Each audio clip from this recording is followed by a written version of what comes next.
You're listening to Packers Talk Network. PackersTalk.com. Do you want to experience the thrill of a Packers game at Lambeau Field? If so, be sure to get your game tickets from the longtime trusted source in Wisconsin, Ticket King. Visit their locations in Milwaukee and Green Bay, or just go to their website, theticketking.com. Again, that's theticketking.com. Tent-like contraption that is over here on the Green Bay sideline. I'm not sure what exactly is going on in there, if he's receiving treatment, if he's using the bathroom. It's just unclear at this point, but he went in there. What's in the box?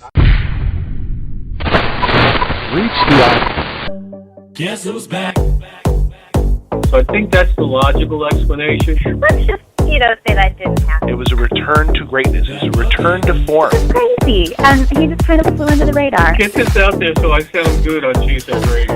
Yeah. No negativity allowed, sir. So I think that's actually going to be really exciting to watch. I don't think there's anything positive we can say. There's a lot. Oh, you were looking for positive things. I guess that's what I meant. Positive, I think. All right, Green Bay Packer fans, welcome to Cheesehead Radio. We're back, and we're doing a show after a win. This is great. This is slightly new. It's unfamiliar territory, but I think we have it under control. I think we remember how to do this, and what a great win it was. A lot of stuff to talk about tonight on the show, but we're really, really excited to welcome our very special guest. His name's going to be Bart Winkler.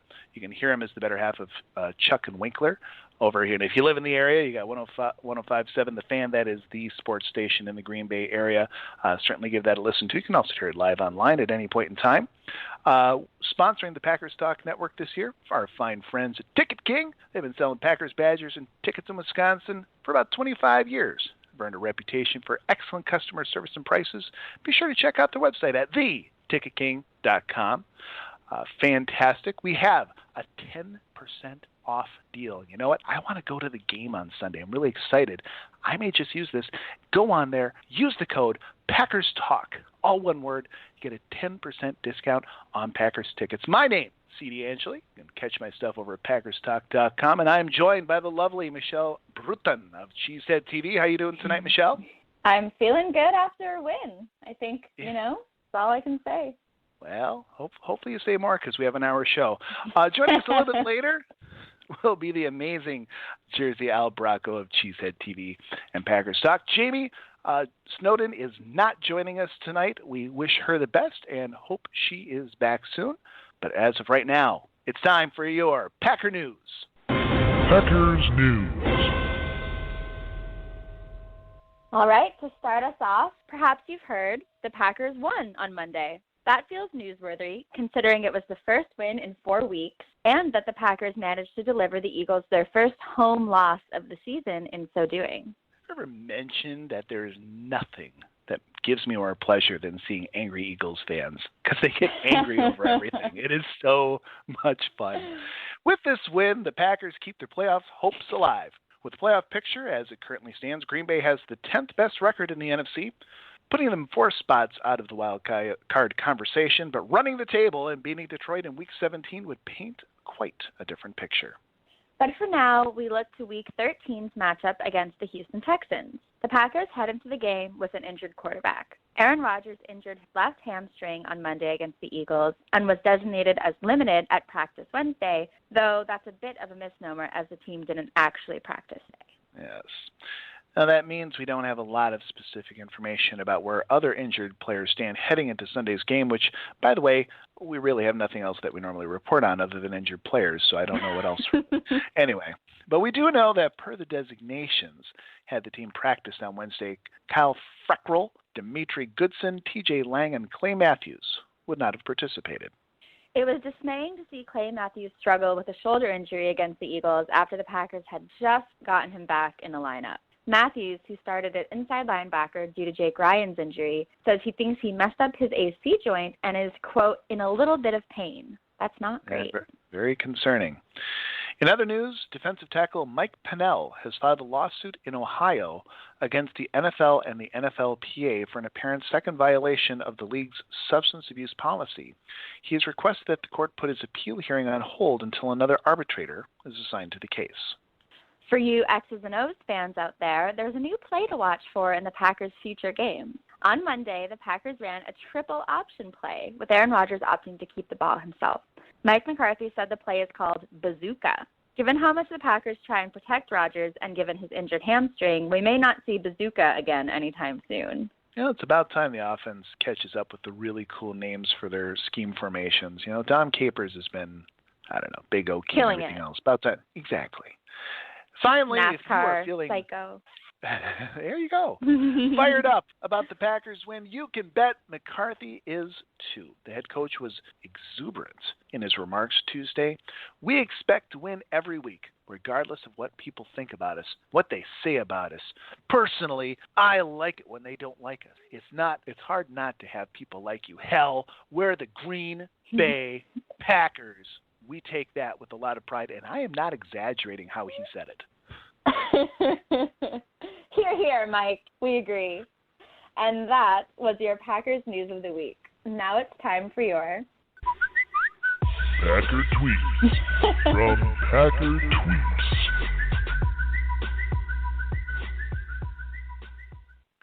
Well, for a little political commentary, we look to our friends at the home of Independence Hall in Philadelphia. Now, apparently, Eagles fans took offense at what they saw as biased refereeing, a common complaint of teams that are losing. But Bleeding Green took it to another level when he said, the Green Bay Packers are getting away with so much foul play in a win, they could run for president. They sure could. Well, much ado was made about Aaron Rodgers and the sideline tent and what it could and could not be. What was inside? CBS's Tom Fornelli goes there with his tweet, quote, Olivia Munn was inside that tent telling Aaron Rodgers who he can and cannot talk to. Okay, we boo that kind of talk around here. But our friend the Teditorial gives the tent a truly northern Wisconsin flavor as he tweets, if Aaron Rodgers doesn't come out of that tent with 2 bass and a walleye, then it wasn't worth it. Love Wisconsin. In the nerds-only category, the Falcoholic takes us back to the days of World of Warcraft, or if you're a really old nerd, Dungeons & Dragons, when he tweeted, Aaron Rodgers presumably going into the tent to recover his hit points and magic. I have no idea what that means, Michelle. It's because you're not a millennial. Oh, just twist that knife. But Matt Gelb wins the award for his take on Sam Ponder getting her name wrong, trying to figure out what was going on inside that tent. Chiming in this winter, let's go back to Lisa. Lisa, well, Aaron Rodgers has placed a no girls allowed sign outside the tent. Back to you. And that was your Cheesehead Radio Tweet of the Week. Tweet of the Week. It's not easy to run a studio and just do a 2-man show here. A lot of buttons to push. I'm going to get some of them wrong once in a while. Anyway. The Playbook. Well, ladies and gentlemen, yeah, I did. Thank goodness. I know which button to push there. Well, the tent aside, the Green Bay Packers back on track. Aaron Rodgers gave a little proclamation that most of us rolled our eyes at and said, I think this team can run the table 6 games straight and sneak into the 6th seed of the playoffs. And we reacted the same way when he said relax and the same way when he said shh, and then it all came true. So with 1 win down out of the 6, the Packers now look to Houston next week. Fairly formidable opponent. Do you think the Packers are on the right track, Michelle?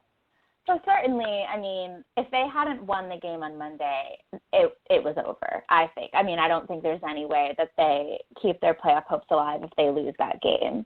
That being the case, I think that Packers Twitter and sort of NFL analysts in general have really short memories because now that the Packers have won a game, everyone is just really back on the bandwagon and, the Packers can run the table and they can beat the Lions in week 17 and they're going to make the playoffs and they're going to do it. And, I think that the win was great. I also think the Eagles team that we saw was really struggling and at a pretty low point in its season. The Eagles also lost Jordan Matthews pretty early in the game, which really made their offense one-dimensional. So it's not that I'm trying to take anything away from the Packers win. I think it was a beautifully coached game. I think McCarthy just nailed it with his preparation. And I think that we saw what we wanted to see from Aaron Rodgers, from Davante Adams, pretty much everything except the run game yet again.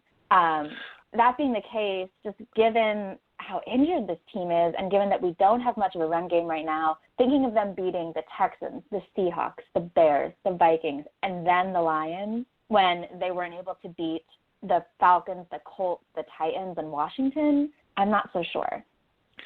Well, and I'll be Mr. Negativity. Well, not negativity. I'll be Mr. Realistic. Philadelphia is a pretty average team. And if you're going to be a playoff team, these are the teams you're supposed to beat and beat handily. And, you're looking to your peers being the elite in the NFL, not a team like Philadelphia, even if they're undefeated at home, which is great. I mean, and don't get anything wrong. It was a good win. It was an impressive win. But these are the games that they're supposed to win. There's some more scary games coming up, but there are also a couple other, Detroit Lions, they're okay. They got the Vikings coming up. They're okay. These are teams they should beat. They could easily be 10-6, but right now they are 5-6, and they are an average team, and one loss out of these 6, they're out. They're done. So I think you have a little hope. You get a little excited. You go to the games. You cheer as long as they keep winning. But I think a lot of it is a growth process, and a lot of it is where is this team heading? I got to tell you one thing, Michelle. If you'd have told me at the beginning of, the bye week, that our most valuable player in this game was going to be Davante Adams and our most disappointing player was going to be Clay Matthews, I would have told you you're crazy. Yeah, I think that a lot of people are kind of getting their karmic retribution for all the kind of hate they've directed in Davante Adams' direction.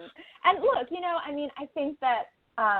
I think that we judge it we call it like we see it, and we judge the product presented to us on the field. 2 years ago, Davante Adams was not a very good receiver. I think that it's totally normal and legitimate that sometimes receivers come into the league and they're not completely polished. They're not ready to jump in and contribute right away, especially if their college scheme doesn't match the scheme they have to learn in the NFL. But I think what we've seen from Davante Adams and what obviously Ted Thompson saw in him when he drafted him is that he had the tools and now he's actually using them and improving. And that's all you really care about at the end of the day is this player continuing on an upward trend. And I'm seeing him be quicker. I'm seeing him come back to the ball. I'm seeing him run his routes appropriately rather than stopping short or getting lost as he seemed to a couple years ago.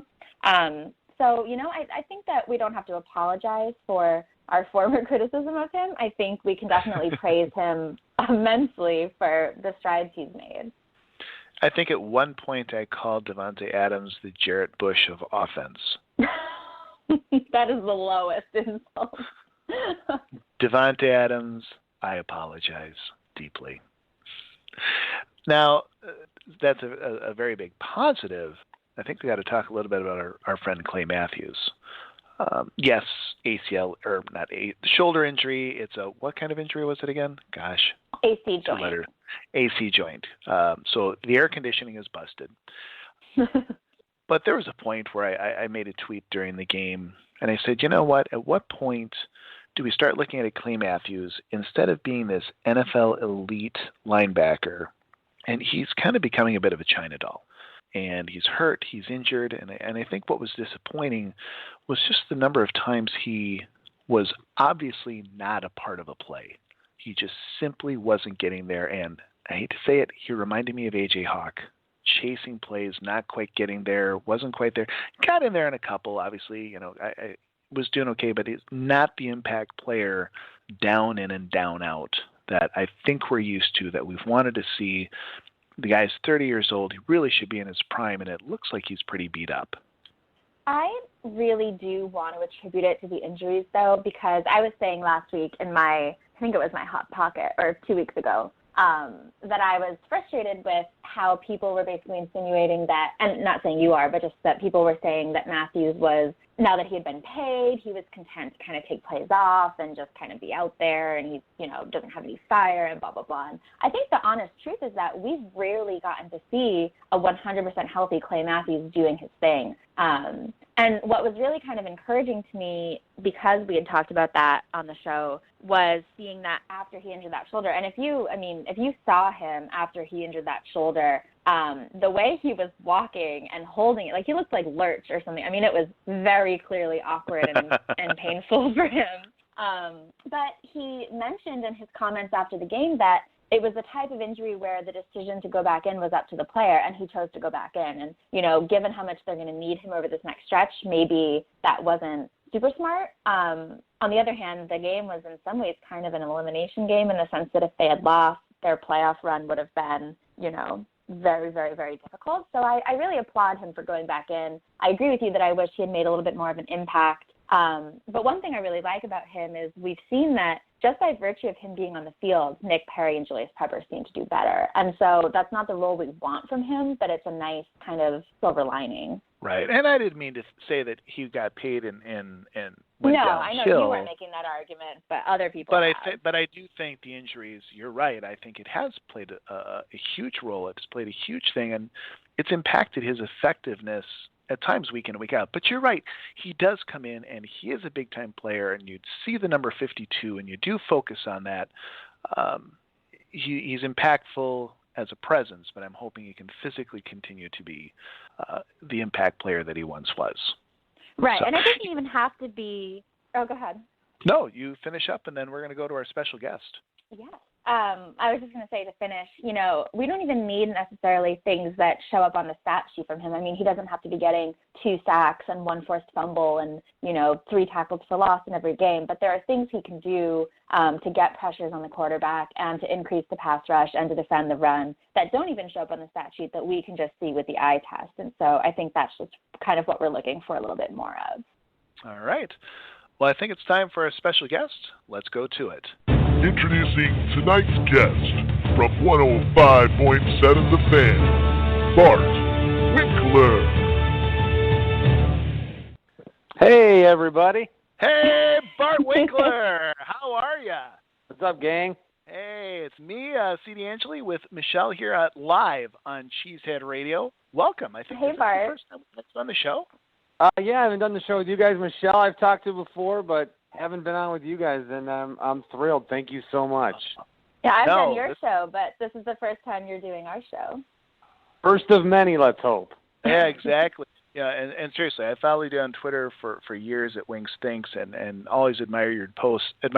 So I'm really, really excited to have you here today. So let's start it out with a couple questions. First of all, I love Mike McCarthy today, making a very serious statement on how he was very proud of being a part of the Green Bay Packers. Very assertive, slight segue from his previous assertion that he is a successful football coach, which seemed a little defensive at the time. Now suddenly a lot of pride, almost tearful anger, defiance. Are you feeling a different vibe from this team right now? Well, just a different vibe from at least Mike McCarthy. I mean, I don't know if he realizes that there could be a change if they don't make the playoffs, or if he's sort of thinking, well, you know, I am a Green Bay Packer. I've been a Green Bay Packer for a decade. I have a street named after me. I won a Super Bowl here.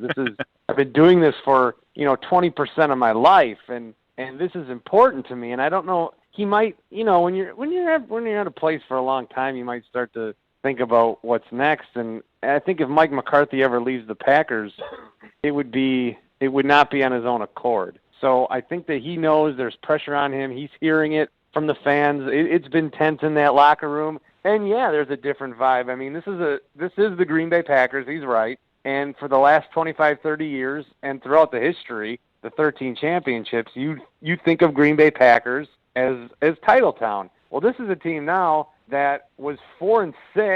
Okay, they went on the road. They beat a bad Philadelphia team, still a road win, but they're celebrating 5-6.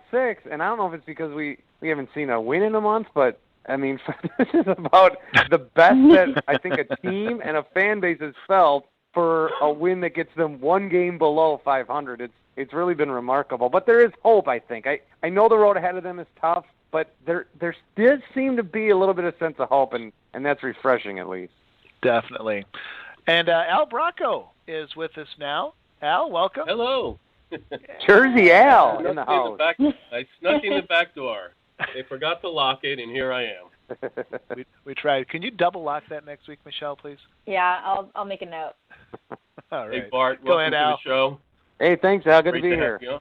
Yep. Hey, listen, I saw you tweet the other day that you were going to go delete every anti-Davante Adams tweet you ever put out there because you were a bit embarrassed. Exactly how anti-Adams were you?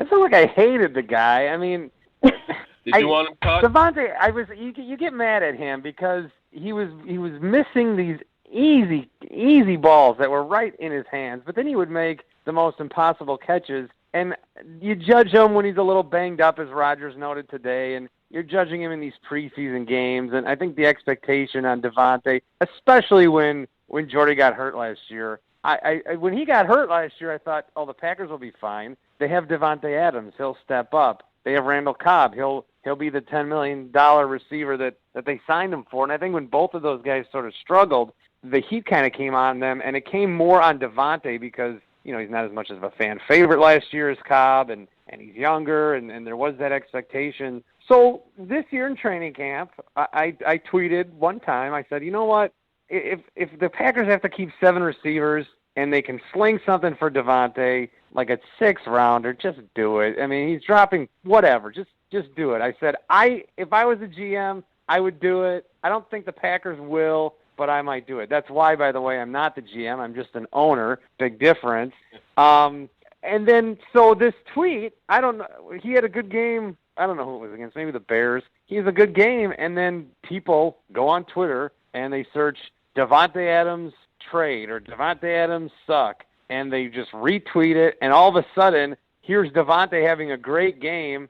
And it looks fresh, when people, they do this to politicians, they do it. It looks fresh. It looked like, even after that game, I still wanted to trade Davante Adams. So it is causing me more trouble than it's worth. He was not living up to expectations then, but what can you say about Davante Adams right now? He has been great, and he shines a light into where the future of the Packers receiving corps could be headed, with Jordy getting older and Randall maybe never being a true number one. So, yeah, everything that I've ever said bad about Davante, he has proven me wrong and proven a lot of us wrong. And the thing about being a Packer fan and rooting for the Packers and talking about the Packers, when you're wrong about somebody, it's a good thing because that means the Packers are doing well. So I'm happy to be wrong in this case. All right, very good. Yeah, CD and I did our mea culpas with Davante Adams at the top of the show, too. So we've all tried to make right by him. Yeah, right, yeah, that's fun. Yeah. So I know you seem to have on Twitter a wager or something going with Chuck about read option plays. And so I wanted to ask what you thought of what Mike McCarthy calls the Packers' bazooka play, which is that triple read option we saw on Monday against the Eagles. These are read option plays they're running. Are we all in agreement on that? Absolutely. Okay, because all I said, the bet came up with my partner. It came up at the beginning of the year. I saw Matt Ryan do one. You saw Andy Dalton do one. And these are not guys that are known as runners. And Rodgers can run, obviously. Without him, without his legs, I don't know where the Packers would even be at 5-6. But I said to him, and this is how this show's been going. I've been doing the show now on The Fan for 3 months as one of the co-hosts from the producer role. So I'm a co-host now. And what I will do is I'll say something, and I don't know if the audience. It's just so weird. It's really hard to figure out what the audience is expecting, because I say, you know what, I see Dalton and Ryan running these read options. Why can't Rodgers just do it one time? Do it one time, catch a team by surprise, see if it works, and everyone's like, oh my God, are you crazy? We don't want Rodgers to get hurt. How could you even dare, like I killed the Pope or something. How could you even dare say this? And I'm like, well, Rodgers runs anyway. It's one play. Do it near the end zone, whatever. So then they do it for the 2-point conversion, and people are oh my God, you got it right. And then they do it again, and it's great, and it's this bazooka play, and it's good to see. Really, an expanded playbook from McCarthy was nice the other night. But so Chuck, who I do the show with, no, it's not a true read option. He paid me, but he's being very proud about it. Yeah, Mike McCarthy came out and he confirmed that it's a read option play called bazooka. Obviously, it's probably not going to appear in his play call sheet very much given Rodgers' banged up hamstring, but, we all saw it with our own eyes, so you can tell that to Chuck. Right, it's an option, and he made a read. It's a read option. It's a read option. It looked exactly like every other read option play. Colin Kaepernick runs that play. No doubt it's a read option, but because we have a bet on it, it's got to be a whole thing. I don't get it. If it walks like a duck. Yeah, right? Quack, quack. All right, thank you. All right. Hey, Aaron Rodgers, the Ripper, scored his first touchdown by running back this season. The kid seems to be coming into his own. Hopefully he's being used enough as a nice batting ram. We got Christian Michael. I'm waiting for the 500 yards that he gained in Seattle to be gained here.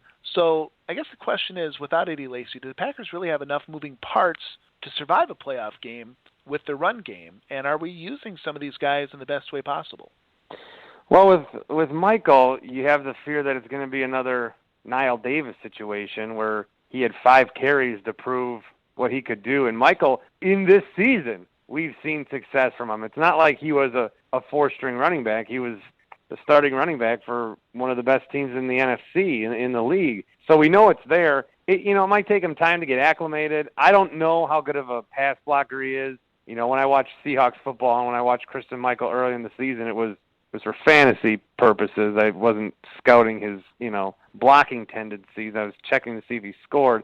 And James Starks right now, he's been here for a long time. He can protect Rodgers probably better than anybody in that backfield. So you're going to see him. This Ty Montgomery experiment, that was looking like it could be something. And then I think because of the pass blocking and when Starks came back, you have to bring him in and protect the quarterback. Obviously, very important now with Rodgers banged up a little bit with the hamstring. I'd like to see them use Michael more. I'd like to see them use him more early. And it almost appears like it's going to be desperation before they use him. It appeared that way with Niall. I liked how Don Jackson was running and the few plays that he got. So I wanted to see him a little more. But when Stark starts these games, it's almost like he's got to screw up before they take him out. I'd like to see Michael, if you're worried about the pass blocking and protecting him late, run Michael a little bit in the first quarter, second quarter, run him on plays where you're going to run. I mean, tell the defense you're going to run, that's fine, but at least get his legs moving a little bit and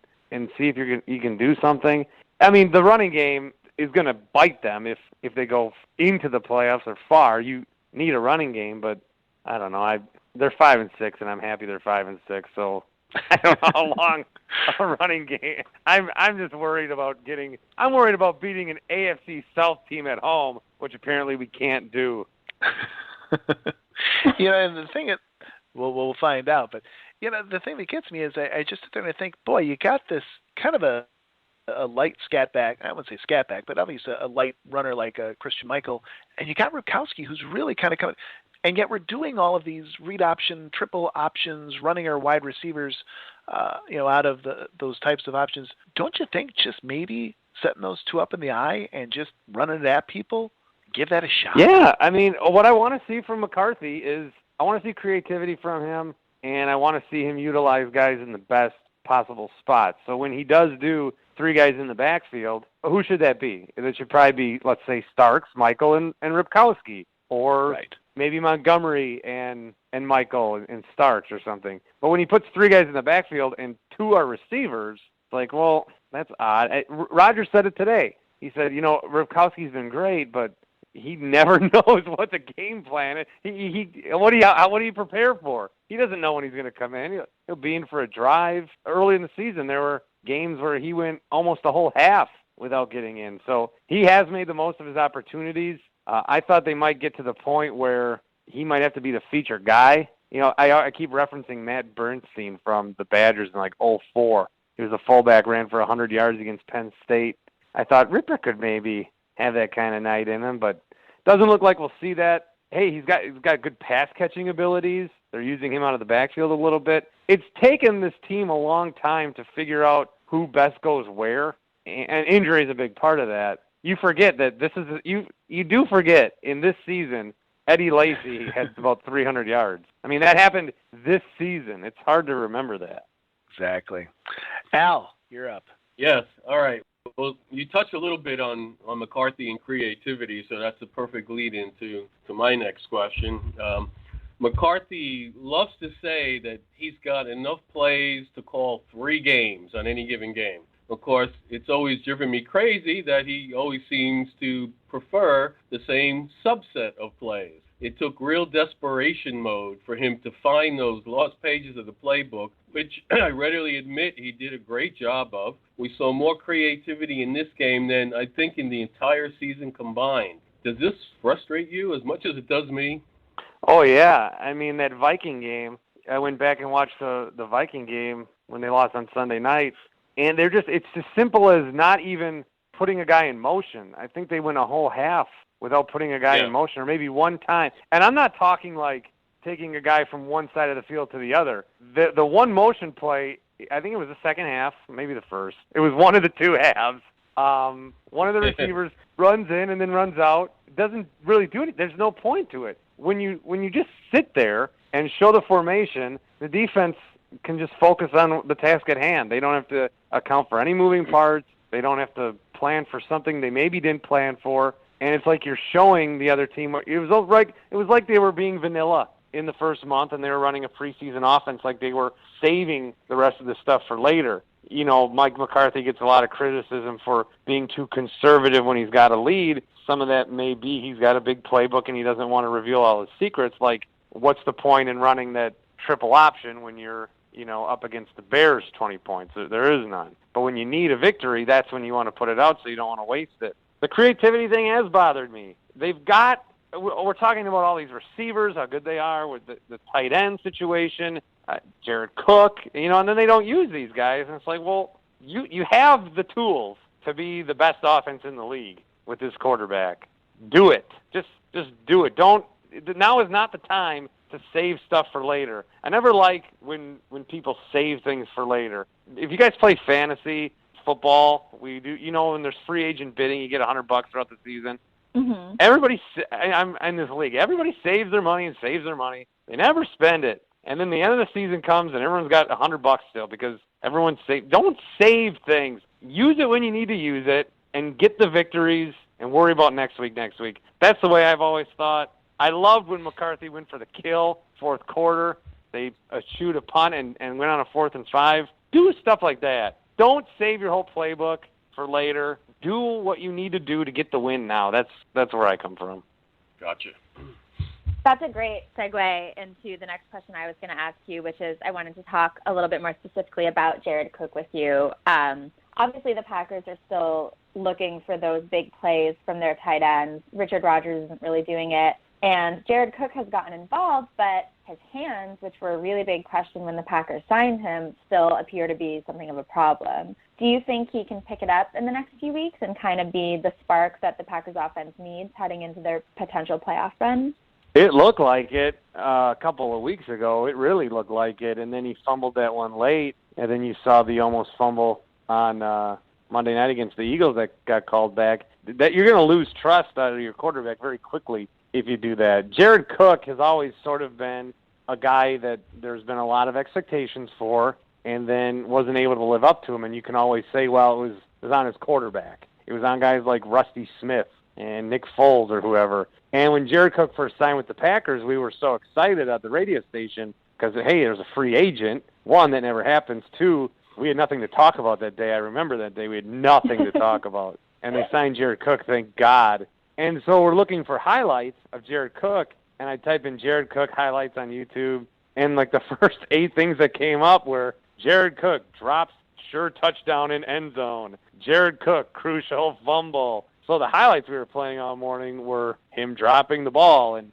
fumbling, and people were so mad. Oh, this is a big free agent. Why are you guys all mad about a free agent signing? But those were the plays that sort of defined Jared Cook a little bit, and the quarterback blame, you can't do that anymore. You've got Aaron Rodgers. If he drops another one or if he fumbles another one, what can you do? You can't trust the guy. He does seem to be their best deep option, perhaps, right now, so you need him. You're not going to get to the playoffs and then win a playoff game maybe more without Jared Cook being the Jared Cook that we want him to be. And I think what that is Jermichael Finley.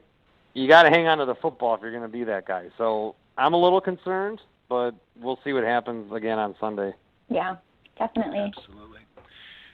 Bart, Clay Matthews there's a topic right there. He threw some shade at Alan Barbara for he classified it as a cheap shot that injured his shoulder. Let's talk about Clay for a second. I mean, maybe the hit itself, which, I'm sure Eagles fans love seeing, whether it was legal or block in the back. Is this guy still considered an NFL elite linebacker? Or has this constant slide of injuries just making him a level above A.J. Hawk? Ooh, yikes. I didn't say Jared Bush. Come on. That was nasty. Jared Bush making plays. He was back on the inside a little, and there was a little more explosiveness from him on Monday against Philly. The thing with Clay is you want to knock Clay because he misses games, and then when he misses these games, where's Nick Perry? Where's Julius Peppers? These guys that are having some sort of semblance of a good season. I mean, Nick Perry, we're talking Pro Bowl first 4 weeks, then he loses Clay Matthews, and then he doesn't do much. So Clay Matthews, if he's for nothing else a decoy, he makes that defense better by being out there. He had a decent night the other night. But what do you think of? I think it's to the point where Packer fans, what do you think of when you think of Clay Matthews at this point? Every time he comes up limping, you picture the Seattle game, NFC Championship. They need him on that final drive. He's not there. I think that resonates with a lot of people about what kind of player Clay Matthews is. Unreliable, missing games, saying all week he'll play, then not playing. I think that is the issue. I think he's still a top player. He's not an elite. I'm sure you could scratch him into the Pro Bowl because, once you're in once, you get voted in forever. Ask any offensive lineman. Once you're in once and you have a little name recognition, you're in the Pro Bowl forever. Or like Mike Allstott. Was that it? Mike Allstott, right? Why do I want to say John? Yeah.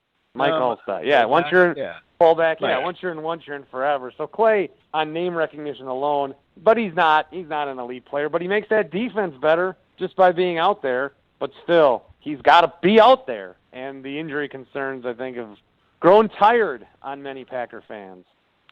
All right. Al? Yeah, Bart, let's look ahead a little bit here, right? We've had 11 games, basically, to evaluate this Packers team and the personnel and the positional depth. If the NFL draft were tomorrow, what would you be looking at as your primary positions of need for this team?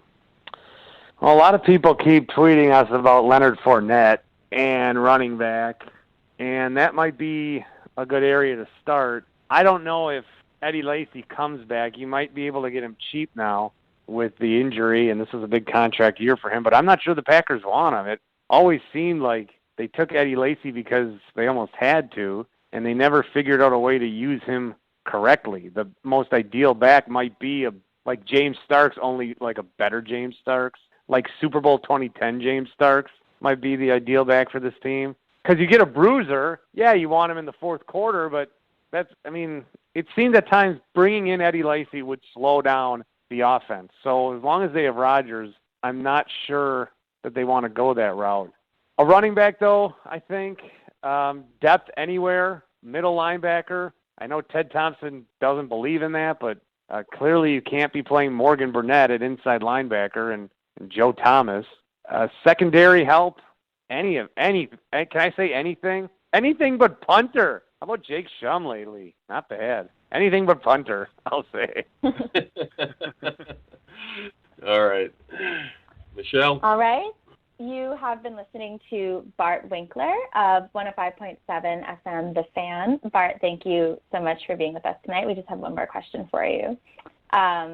So Week 17, the Lions, basically becomes something of a playoff game in and of itself unless one of these teams just totally loses out the rest of the season and makes it a non-issue. But, assuming that the Packers and Detroit kind of keep going the way they have been, this game could really hold basically the key to the playoffs for one of these teams. So, thinking about the last time these two teams met in Week 3, the Lions were in the midst of a 3-game losing streak, whereas the Packers, who won that first game, had a 3-game winning streak, and then they lost one, but they were doing okay. So after those two teams met, the Lions then went on to win 3 in a row, lost 1, and then won 3 more in a row. And as we know, the Packers went on to a 4-game losing streak. And the point of all this is that I think the Packers and Lions now are pretty different teams than they were when they met in Week 3. Do you think this Packers team is built to be able to defeat the Lions if they have to?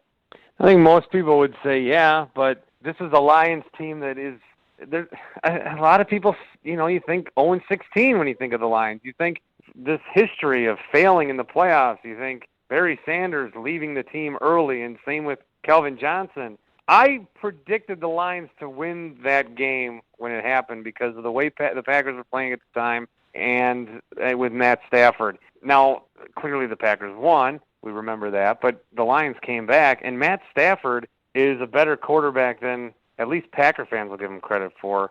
I think we just like to just talk poorly about the other teams because it's fun to make fun of them. Like, I always thought Jay Cutler was a little bit better than a lot better than Packer fans gave him credit for. Yes, he's had his mistakes, but he's, a capable NFL talent. Matt Stafford had a stat line of like 21 touchdowns, 3 interceptions under Jim Bob Cooter, the new offensive coordinator, when they came into that game against Green Bay. He's sort of figured it out with that team. And they've got running back issues too, but they've got weapons, and Stafford's utilizing them.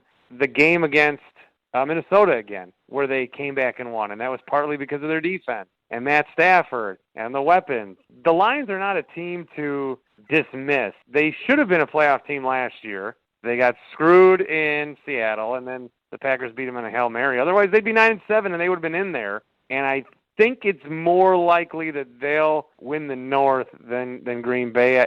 It's basically a one-game lead because the two teams play again. Packers have the tiebreaker. Detroit's schedule is much tougher than Green Bay's, but you can't take any of that into consideration because Green Bay, they've had teams that they're supposed to beat, and they can't beat them. I mean, losing to the Colts and Titans back-to-back, nobody had them losing either of those games before the season, let alone back-to-back. I was just looking at Vegas odds, coincidentally, today because that's a vice I have, and the Packers' odds to win the Super Bowl are better than Detroit, but Detroit's odds to win the NFC North are still better than the Packers, so I don't know how that would even play out. If I had to put money on it today, I would put it on the Lions to win the North.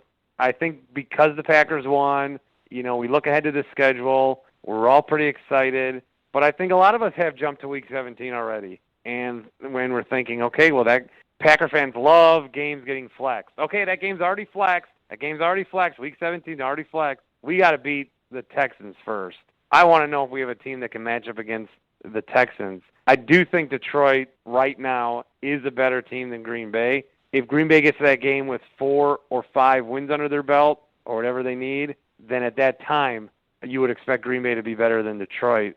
So, man, I don't know. This year, the underdog, it's kind of tempting to put some money on Detroit, I'll be honest. You do have a very informed perspective from which to do so. Yeah. All right, ladies and gentlemen, we have been talking with Bart Winkler. He of 105.7 FM The Fan, and if you're in the Green Bay area, tune on in. I do every morning. You can hear Bart with his good friend Chuck Friedman every morning from 6 to 10. Fantastic having you on the show today, Bart. And as I said at the top of the interview, I've been following you for years, and it's really a pleasure to finally talk to you in person. Well, likewise, with you, Michelle, and Al. I mean, you guys were... I was very reluctant to join Twitter back when it started, and then I finally got on in 2011, and you guys are some of the first people that I found. So nice to talk to you as well, and we'll have to do it again soon. Absolutely. Keep on keeping on, my friend, and go Pack, go. Go Pack. See you guys. Thanks, right. Bart. See you later, Bart. Thank you. Yep, thank you. All right. Al, good to have you join us. Sorry, I was muted there. My headphones they're falling apart. And you're a little ill. I'm muting myself because I have a cold. My headphones are falling off. It's like, well, I'm a mess. I'm a mess today. Jersey Al, the hot mess. Who would have thought? That's right, but I am here. All right.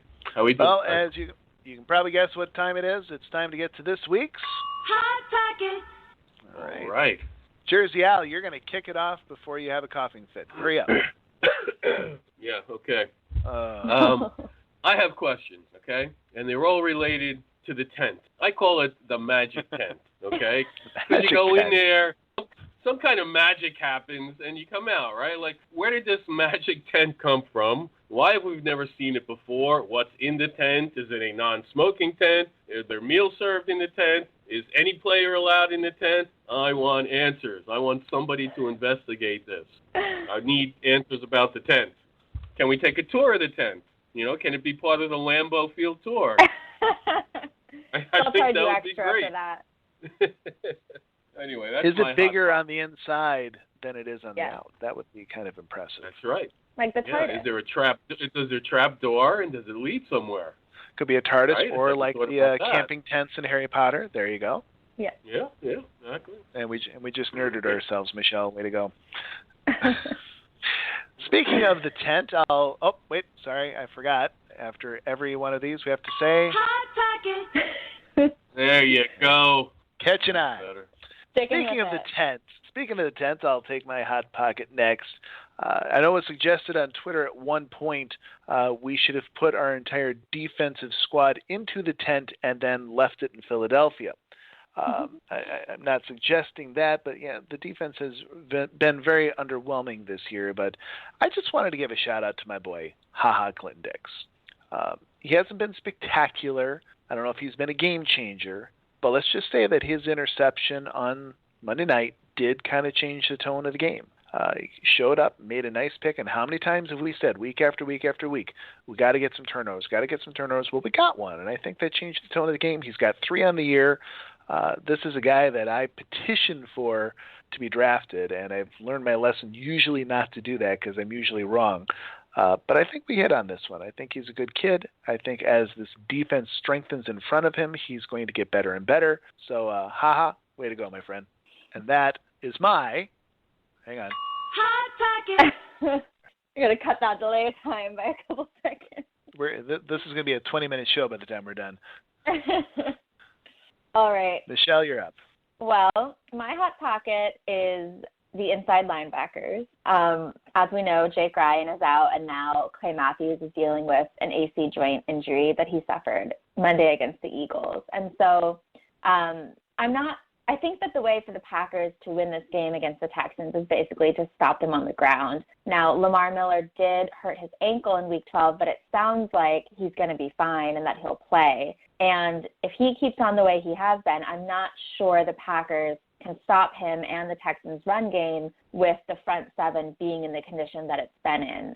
So that's kind of my Hot Pocket key to watch for the game this week is how does that front seven stack up against the Texans' run game. Hot Pocket. Not as funny anymore, is it? Just expected now. Oh, no, I still love it. Okay. Well, speaking of a Hot Pocket, we are going to have a bonus Hot Pocket this week. Al Bracco, what do you got special for us this week? Well, not really a Hot Pocket, but hey, I just wanted to to talk a little bit about the GoFundMe campaign that we set up for Adam Check, who's a writer over at Cheesehead TV. As of this particular moment, we are at an unbelievable tally of $33,613 Shut up. That is amazing. Isn't that incredible? Education fund for his children, and also to fulfill a promise to take them to a game at Lambeau Field when they are old enough. They're very young right now, but so fantastic job, by everybody out there. It's not just Packer fans, it's friends, church groups, anybody who had come in contact with Adam all knew what kind of a great guy he was. And I also want to give a quick shout out to some players who I've been harassing and stalking players and asking them to retweet the link. And I got a bunch to actually do it, so I just want to mention their names here and give an official public thank you to them. TJ Lang actually did it twice. Clay Matthews, which is a big one. I mean, you're talking 1 million followers there, right? Brian Balaga, Ty Montgomery, my favorite Packer, Mason Crosby, CD's favorite Packer, Clinton Dix, Devin Kajust, if that's how you pronounce his name, I'm not sure, the tight end wide receiver on the practice squad, and Kyle Murphy. So far, that's 1, 2, 3, 4, 5, 6, 7, 8 Green Bay Packers I've gotten to reach. I think we have good taste in favorite players there, Al. What do you think? I guess so, right? And 3 of them actually are Stanford players. I'm working on the 4th one, Blake Martinez. I got to get him in. So I'm still stalking players, so I'm still probably all going to block me at some point. But in any case, just great job, everybody out there. The GoFundMe is going to be out there for a long time still. You know, if you go to GoFundMe, just search for Adams Pack, GoFundMe.com/Adams Pack. If you want to donate something, you know, any amount is appreciated. So that was my bonus, Not So Hot Pocket. All right. Let's get to this week's game predictions. Cheesehead Radio. Packers game predictions. Well, if we're going to run the table, we're only 1 game out of 6. Like Mr. Winkler said, I think we need to take this 1 game at a time, and our next one is at noon on Sunday as the Green Bay Packers return to Lambeau Field hosting the Houston Texans. How do we think this game is going to turn out? Michelle, we'll start with you. All right, so I previewed this a little bit in my Hot Pocket, but the Packers caught the Eagles at just the right time. Not to take anything away from their much-needed win, but, you know, this is an Eagles team that was beatable. But the Texans are sitting atop the AFC South and are 5th in the league in rushing thanks to Lamar Miller. However, Houston's standing suggests that the team is better than it really is. I mean, they have a lot of issues too, just so does the rest of the AFC. So if the Packers can take away the run game, I think that they can definitely outscore this squad enough to win. So I'm saying Packers 24, Texans 20. All right. So one of us picking a Packer win. Jersey Al, what do you say? Well, the Texans could only manage 13 points at home last week against the Chargers, a team that has given up more passing yards and total yards than the Packers. Yes, there are teams that have given up more yards than the Packers. Not many, but Chargers are one of them. So to me, it's deja vu all over again as the Packers defense finds an offense it can handle and Rodgers takes care of the rest. Packers 24, Texans 16. All right, and I am C.D. Angeli, and I am going to be the negative Nelly this week. I guess I'm not a true fan. I think Philly rolled over for us. I don't think the Texans will. I think they got something to play for this week, clearly. Lambeau needs to be loud and proud this Sunday. I'm going to say Texans 28, Packers 20, but I sure hope I am wrong. But I just got a Nicky feeling on this one. Well, yeah, you never booed Michelle when she picks against them. What is up with that? You're saving me from having to be the negative Nancy this week, so I applaud you. She's very appreciative, I'm sure. I'm sure, yes. I'm actually hoping to get to the game this weekend. I have a little family friend, a little second-grade girl named Audrey who's going to be participating in the run, pass, or run, kick, pass, run, pass, and kick. Oh, yeah. That's this game, yeah. Yeah. Yep. She's one you of have the 3 tickets? finalists. Not yet. Thank you all so much for joining us tonight on Cheesehead Radio, and thank you to our special guest, Bart Winkler. Make sure to head on over to PackersTalk.com where you can explore several unique Packers podcasts. Please follow at PackersTalkNet on Twitter and like the Packers Talk page on Facebook. Cheesehead Radio and all Packers Talk podcasts are available on iTunes. Just Google Packers Talk iTunes and you'll find it. Be sure to subscribe and please leave us a review if you can. You can also listen by using Stitcher, TuneIn Radio, or your favorite podcatching app and search for Packers Talk. Finally, please be sure to support our sponsor, Ticket King. You can find them on the web at theticketking.com. That's a wrap. Go Pack Go! Michelle, great job on your first outro. My debut. Wonderful. All right, Packer fans, thank you so much for joining us. We will talk to you next week after that Packer win that Al and Michelle predicted. Till then, good night and go Pack Go. Good night.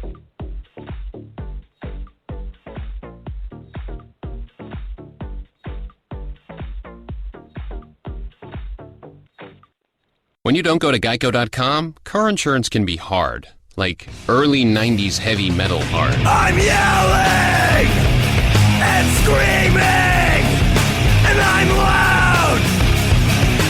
Roar! Geico makes it easy. You can review and update your policy or report a claim on Geico.com or the Geico mobile app. Because shouldn't we all have a little less stress in our lives? I'm not even upset about anything! Danny, I just figured out that if I switch to Metro PCS, I get 2 Samsung Galaxy phones free. Cool, Dad. And I could be a super dad with 2 free Samsung Galaxy phones and call myself Double Galaxy Man. Or you could give the second phone to your sidekick. Yeah, I guess I could do that. That's right. 2 free Samsung Galaxy On 5 smartphones are all yours when you switch to Metro PCS. Metro PCS. Wireless figured out. Coverage not available in some areas. Sales tax not included in phone price. Excludes numbers on